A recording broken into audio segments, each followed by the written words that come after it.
These images of the tornado devastation in Kentucky pull at the heartstrings, and for some, they're purse strings. But before you open your wallet to help people in need, the president and CEO of the Better Business Bureau of Central Florida says do your research first. It's really easy for scammers to pop up and take advantage of people, especially the holidays and especially following a tragedy.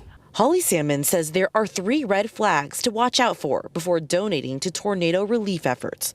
The first one, links. If you receive a link through text message, email, social media, things like that, careful following those links. But it could be a lookalike and your money could be going to a scammer. So you want to make sure that your hard-earned funds go to the right place and go where you intend them to be spent. Instead, Salmon says go straight to the website for the organization you want to support. Another red flag, no specifics on how your money will be spent. In the past, we've seen charities responding to tragedies where the funds are refilling kind of generic coffers, which definitely go to support the efforts. But if you want it to be very specifically spent on something that's important to you or that you're passionate about, make sure that you read the fine print and you clarify that before you make a donation. And the last red flag, donating to someone you don't actually know.